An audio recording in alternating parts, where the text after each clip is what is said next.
महाराष्ट्रात मराठी भाषा वाढीला लावायची असेल तर लोकांचा आग्रह महत्त्वाचा आहे। नुसते कायदे करून उपयोग होणार नाही असं शालेय शिक्षण मंत्री विनोद तावडे यांनी म्हटलंय। मराठीत बोलायचं झालं तर 9 कोटी जनतेने ठरवलं पाहिजे। दुकानाच्या पाट्या फक्त मराठी असून चालत नाहीत, त्या दुकानातील माणसालाही मराठी आलीच पाहिजे अशी भूमिका विनोद तावडे यांनी घेतली आहे।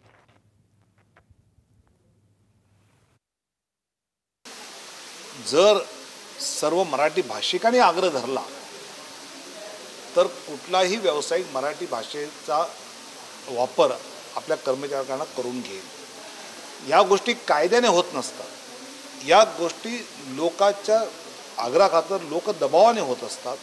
त्यामुळे सरकारने कायदा केला तर यात होणार नाही। माझा आग्रह जो आहे की महाराष्ट्रातल्या 12 कोटीपैकी 10 कोटी जो मराठी भाषिक आहे त्याने म्हटलं पाहिजे की माझ्याशी व्यवसायाचं बोलायचं तर मराठीत बोल, मराठी शिक। त्यासाठी विशेषतः जे कॉल सेंटरमधून येतात फोन, असं झालं तर मराठी भाषिकांना नोकऱ्या जास्त मिळतील आणि जे हिंदी भाषिक मराठी शिकत नाही ते मराठी शिकतील, हा त्यातला उद्देश आहे। त्यामुळे कायदा करून काही गोष्टी होत नसतात, ज्या लोक आंदोलनात्मक होतील त्याचा आग्रह आहे।